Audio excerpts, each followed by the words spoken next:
Et bien voilà, jour 2, je fais un nettoyage du moteur et eh bien je ne savais pas s'il y avait de l'huile ou pas dedans. J'avais bien regardé la tirette qui était un peu grasse. J'ai défait le filtre à huile et je viens de faire une vidange. Le moteur était plein d'huile. Alors plein d'huile, puis qui m'a l'air saine, donc c'est pas plein de flotte non plus. Ça veut dire qu'il aurait été préservé de l'humidité aussi. Donc bonne nouvelle, oui, parce qu'il n'y a pas d'eau dedans. Mauvaise nouvelle, non, parce que je ne sais toujours pas pourquoi il est grippé, mais on va voir ça très prochainement. Voilà, je finis la vidange et je finis un gros coup de nettoyage et on verra après. Et bien voilà, un moteur tout propre. Comme je l'ai dit précédemment, on va tout simplement enlever les caches-culbuteurs, clé de 12, cache-culbuteur, et puis après la culasse, et puis après la chemise, et après eh ben, on verra ce qu'il en est. Donc après avoir enlevé l'écrou, il convient de taper un petit peu dessus, ce que j'ai fait préalablement, et j'ouvre. Et je vois qu'il y a quand même plein de graisse dedans. Ça veut dire qu'en plus, le système de graissage fonctionnait avant que le moteur ne serre, puisqu'il y avait de la graisse dans les caches-culbuteurs. Ce qui veut dire que l'ensemble des poussoirs a été graissé. Donc là, on peut voir ce qu'on appelle les culbuteurs, entraînés par une came. Donc l'arbre à came vient pousser alternativement les tiges de culbuteurs, vient appuyer sur un mouvement de rotation, vient ouvrir et fermer les soupapes. Ici, soupape d'admission. On revoit donc l'avant du moteur étant ici, l'arrière ici. Ici, sur le cylindre gauche, soupape d'admission, soupape d'échappement. Maintenant que le moteur est tout propre et que les caches-culbuteurs sont retirés, il va me falloir retirer les culasses. Pour ça, c'est 1, 2, 3 écrous avec une clé de 12. Les 3 écrous sont venus assez facilement, pas grippés, pas trop serrés. Il y a une petite rondelle à chaque fois. Alors ça, c'est rondelles cuivre. Elles vont être changées de toute façon au remontage quoi qu'il arrive. Voilà. Et maintenant, il me suffit de sortir la culasse. Alors quelquefois, elle reste collée. Il n'y a pas de joint de culasse entre la culasse et le cylindre. Alors, à vrai dire, j'ai même pas tapoté. Et tout est venu très facilement. Voilà. Alors, la culasse. Donc il est bien écrit G, c'est bien la culasse gauche, avec ces tiges de culbuteur, les tubes enveloppes de tiges de culbuteur et les soupapes. Donc si on revoit, ici c'est bien l'admission et l'échappement, voilà, qui ont plein de calamine, mais il n'y a rien d'énorme, ça me paraît super propre même. Ah. La tête du piston avec l'indice de compression 8,5. Et la chemise qui a l'air de bien bouger dans son logement, donc je vais même peut-être pouvoir l'extraire tel quel. Voilà.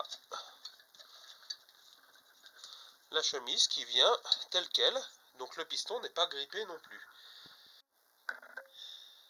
Alors me voilà sur le piston droit, et là je m'aperçois que par contre, lui il est bien pris dedans. Alors je vois pas mal de saleté, et lui il ne bouge pas du tout. Donc ça pourrait être le problème de serrage, simplement d'un cylindre qui est grippé dedans, ou s'il a vraiment serré, c'est-à-dire qu'il a pris un coup de chaud, à ce moment-là, ce serait cylindre piston foutu en l'air, peut-être même vilebrequin. Mais quand je regarde l'autre piston, où il n'y a pratiquement pas de traces de cramé, où tout va bien, la segmentation elle m'a même pas l'air abîmée, elle a l'air super propre, ça m'étonne un petit peu. Je vais voir ce qu'il en est. Peut-être simplement de l'humidité qui a grippé le tout, hein, on va voir ça. Et puis juste à titre d'information, je repère les tiges de culbuteur sur cylindre gauche, admission, échappement, cylindre droit, admission, échappement. Et je renseigne aussi que ça, c'est le cylindre gauche. On ne va pas mélanger un piston qui a travaillé dans un cylindre à droite avec un gauche, ce serait pas bon. Et donc je regarde aussi l'intérieur de mon piston et je regarde s'il a des grosses traces de... Il m'a pas l'air d'être rayé outre mesure. Pas du tout même. Je vais nettoyer ça et je verrai bien après. Alors, le cylindre ne veut pas sortir. J'ai mis du WD-40 et je mets mon moteur en bascule de façon à ce que le WD-40 essaye de rentrer dedans. Je pense que pour pouvoir mieux le manipuler, je vais sortir les trois tiges de culasse, de façon à ce que je puisse avoir plus de prise sur le cylindre, voire même le faire bouger un petit peu au marteau. Donc pour ça, un écrou, un contre-écrou, et avec deux clés je les serre l'un contre l'autre et je dévisse.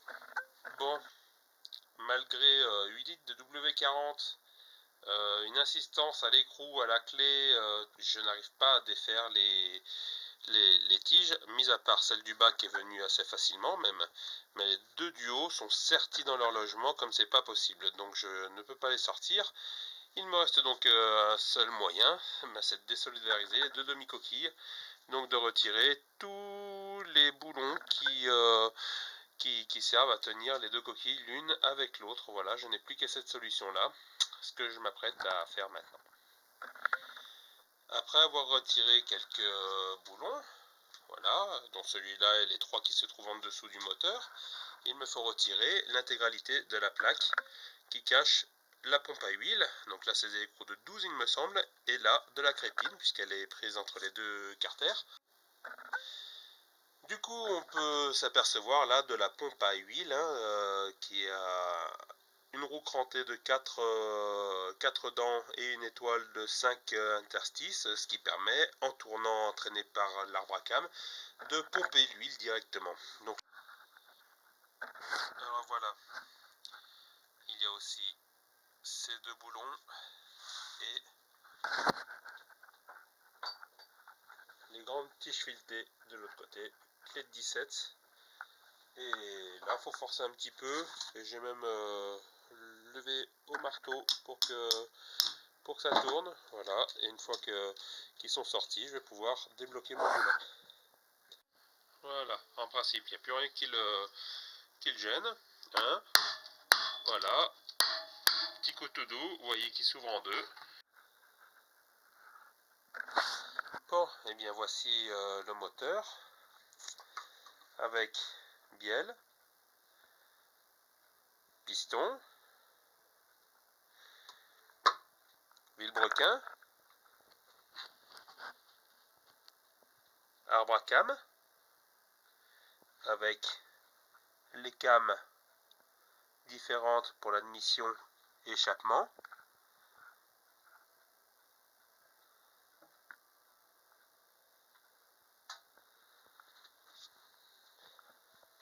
Et toujours ce cylindre qui ne veut pas bouger.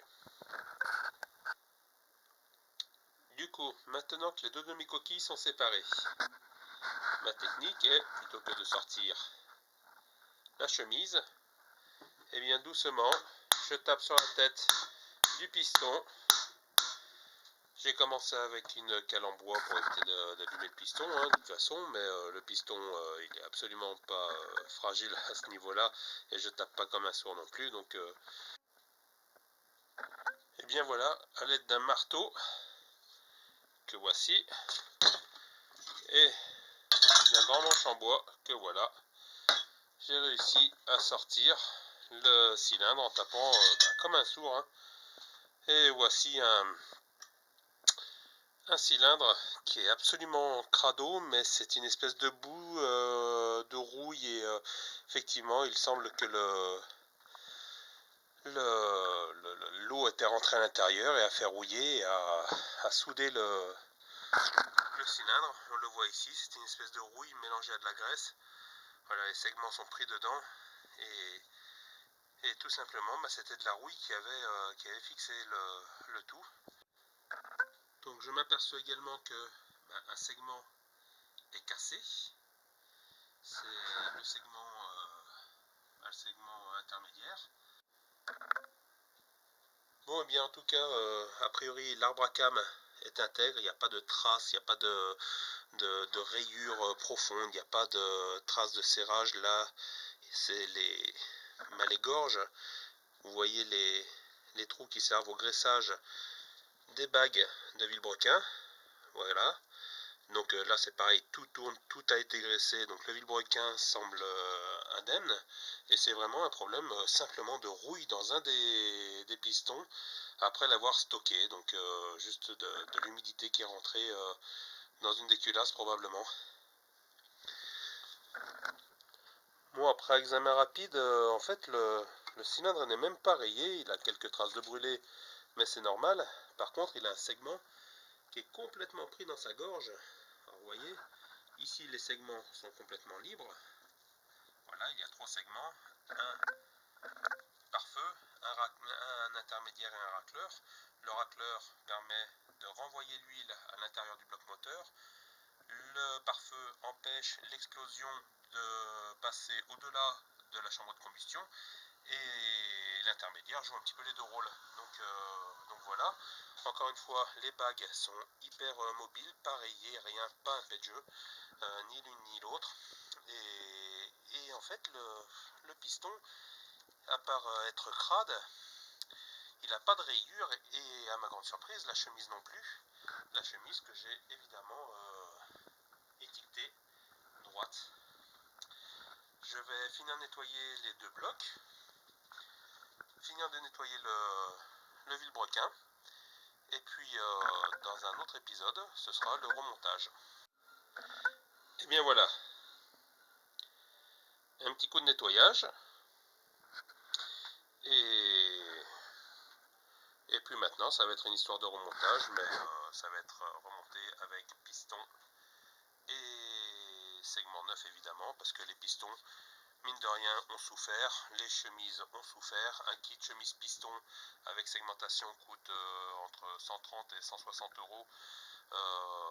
Ça vaut pas le coup de s'en priver vu le prix d'un moteur neuf. Le bloc moteur est très propre, il n'y a aucune marque particulière. Le vilebrequin, il n'y a pas de jeu dans les coussinettes bielles. Tout est bien graissé, tout fonctionne.